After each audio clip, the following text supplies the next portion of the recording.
ചുറ്റും 360 degree view കിട്ടുന്ന വലിയൊരു കുന്നിൻ മുകളിൽ ഭീമൻ കാറ്റാടികളോടൊപ്പം നല്ല സുഖകരമായ കാറ്റിൽ അല്പസമയം ചെലവഴിച്ചാലോ? ബൈക്കിലും കാറിലും ജീപ്പിലുമൊക്കെ ചെറിയൊരു ഓഫ് റോഡിംഗ് ഒക്കെ നടത്താം. വേണമെങ്കിൽ വെറും 500 രൂപയ്ക്ക് ഒരു ദിവസം താമസിക്കുകയുമാവാം. അങ്ങനെ ഒരു സ്ഥലത്താണ് ഇന്ന് നമ്മൾ. കുരുവിക്കാനം. പുളിയന്മല തൂക്കുപാലം വഴിയാണ് നമ്മുടെ യാത്ര. ഇതാണ് തൂക്കുപാലം ജംഗ്ഷൻ.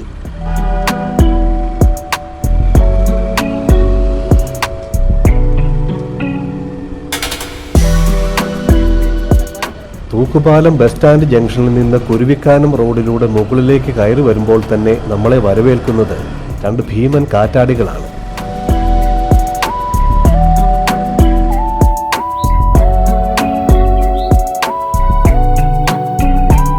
നമ്മൾ കയറി വന്ന വഴിയാണ്. ഇവിടെ നിന്ന് നോക്കുമ്പോൾ ദൂരെ ആ കുന്നിൻ മുകളിൽ ഒരു നീല നിറമുള്ള കുരിശടിയും താഴെയായി ഫ്രെയിം ഹോം സ്റ്റേകളുമൊക്കെ കാണാം. അതൊരു രസമുള്ള സ്ഥലമാണെന്ന് തോന്നുന്നു. നമ്മൾ കാറ്റാടി പാടത്തേക്ക് കയറി. വെയിൽ കുറവാണ്. ഉച്ച കഴിഞ്ഞ് മഴ പെയ്തേക്കാം. ഇത് കുരുവിക്കാനം വിൻഡ്മിൽ ഫാമിന്റെ ചെറിയൊരു ഭാഗമാണ്.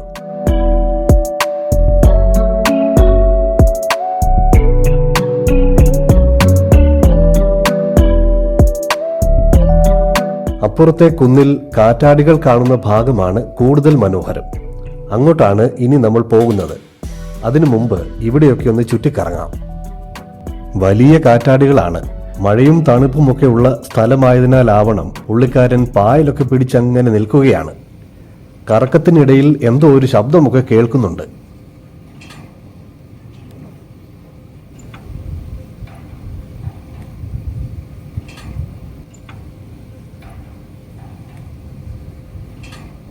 താഴെ റോഡിൽ നിന്ന് കണ്ട കുരിശടിയും കുന്നിൻപുറവും റിസോർട്ടുമൊക്കെ കുറെ കൂടി വിശാലമായി കാണാൻ കഴിയുന്നുണ്ട്. എന്തായാലും ഇത് കഴിഞ്ഞ് അവിടെയൊന്ന് പോകണം. ഇവിടെ നിന്നൊരു 1/2 കിലോമീറ്റർ ദൂരം കാണും കാറ്റാടിപ്പാടത്തിന്റെ മറ്റേ ഭാഗത്തെത്താൻ.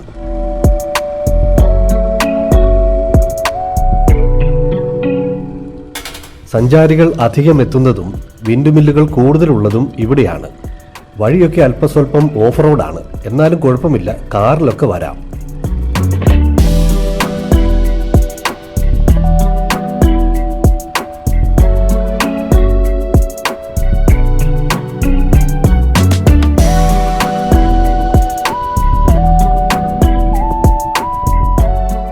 നമ്മൾ ആദ്യം കണ്ട കാറ്റാടികളാണ്.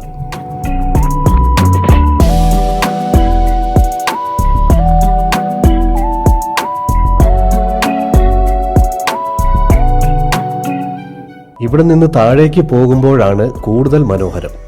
ദൂരെ കാണുന്ന മലനിരകൾ രാമക്കൽമേടും സോളാർ പ്ലാന്റും ആമപ്പാറയുമൊക്കെയാണ്.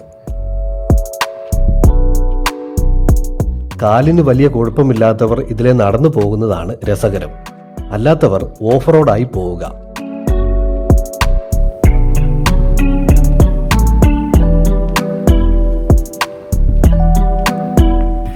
എക്സ്പൾസുകാരൊക്കെ ഇതിലെ ഓടിച്ച് തകർക്കുകയാണ്. നല്ല സുഖമുള്ള കാറ്റ്.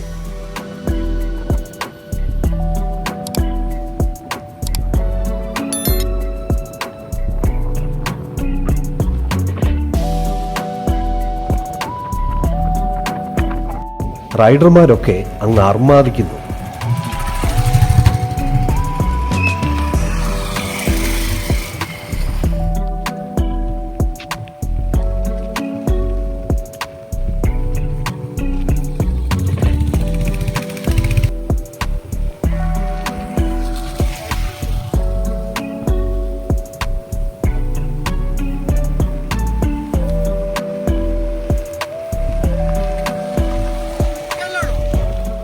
ചുറ്റുമുള്ള വിശാലമായ കാഴ്ച മനോഹരമാണ്.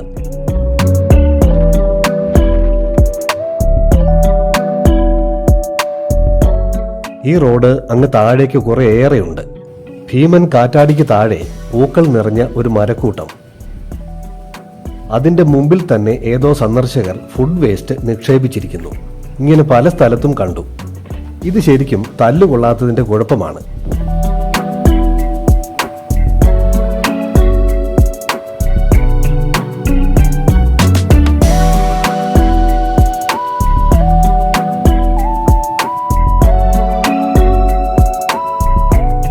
ഒരു ഗുഹ പോലെ ഒരു മരക്കൂട്ടം.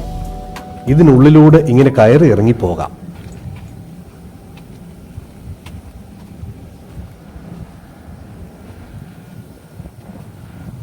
ഓഫ് റോഡ് കാർ പാഞ്ഞു പോകുന്നു.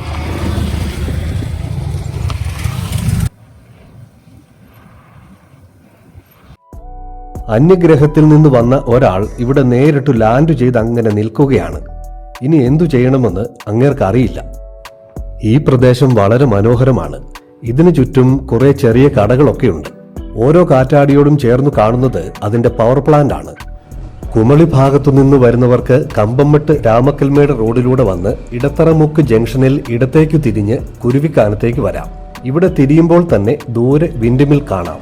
കട്ടപ്പന നെടുങ്കണ്ടം ഭാഗത്തു നിന്ന് വരുന്നവർക്ക് തൂക്കുപാലം വഴി ഇവിടെ എത്താം. ഇനി നമ്മൾ ആദ്യം കുരിശുപള്ളിയും എഫ്രൈം ബിൽഡിംഗും ഒക്കെ കണ്ട കുന്നിൻപുറം തേടി ഒരു പോക്ക് പോവുകയാണ്. ഇതാണ് സ്ഥാപനം.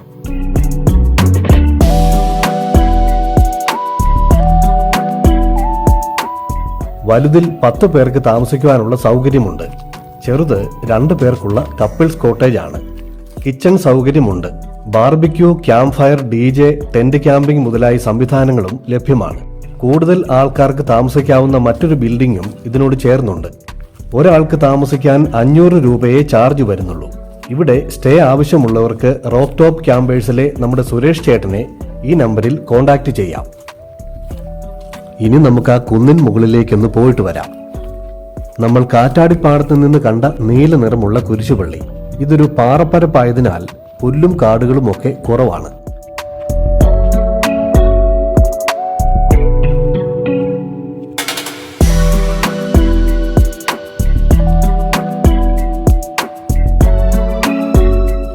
ദൂരെ ഒരു കുന്നിൻ മുകളിൽ മറ്റൊരു വിൻഡ്മിൽ ഫാം കാണാം. പുഷ്പകണ്ഠം വിൻഡ്മിൽ ഫാം ആണത്. ആ സ്ഥലത്തു നിന്നാണ് നമ്മൾ ആദ്യം ഈ നീല കുരിശുപള്ളി കണ്ടത്.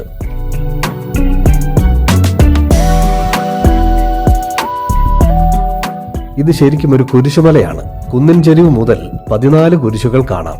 അങ്ങറ്റത്ത് കാണുന്ന മലനിരകൾ നെടുങ്കണ്ടം ഭാഗങ്ങളാണ്. നമ്മുടെ കാറ്റാടിച്ചേട്ടന്മാർ നിന്നങ്ങനെ കറങ്ങുകയാണ്. നമ്മൾ ഇവിടെ നിന്ന് പോകുന്നത് നേരെ രാമക്കൽമേടിനാണ്. അതിമനോഹരവും ത്രില്ലടിപ്പിക്കുന്നതുമായ ദൃശ്യങ്ങളാണ് അവിടെ കാത്തിരിക്കുന്നത്.